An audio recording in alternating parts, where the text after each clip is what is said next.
আজকে আন্তর্জাতিক অপরাধ ট্রাইব্যুনালে চাংখারপুল এলাকাতে গত ৫ আগস্ট ২০২৪ তারিখে যে মানবতাবিরোধী অপরাধের অভিযোগের মামলা চলছে সেই মামলার ১৩ জন সাক্ষীর জবানবন্দি গ্রহণ করেছেন ট্রাইব্যুনাল। আজকে PW12 এবং PW13 এই দুজন সাক্ষীর জবানবন্দি গ্রহণ করেছেন।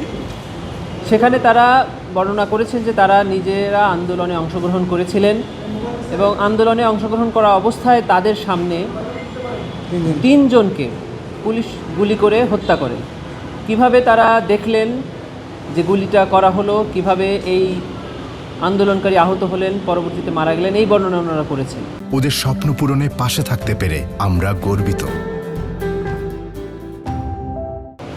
একজন আহত, তার পেটের সামনে দিয়ে গুলি লেগে পেছন থেকে বের হয়ে যায়, তার পেট থেকে নাড়িভুড়ি বের হয়ে যায়। আরেকজন আন্দোলনকারীর মাথায় গুলি লেগে পেছন থেকে বের হয়ে যায়। এইভাবে আন্দোলনে পুলিশ নির্বিচারে গুলি করে হত্যা করা হয়েছে, তার বর্ণনা ওনারা ট্রাইব্যুনালের সামনে এসে দিয়েছেন। এই মামলার পরবর্তী তারিখ আগামী রোববার, পরবর্তী সাক্ষ্য গ্রহণের জন্য। আজকে তোমার জেরা হয় না? না, জেরা হয়েছে, মানে আসামিপক্ষ জেরা করেননি।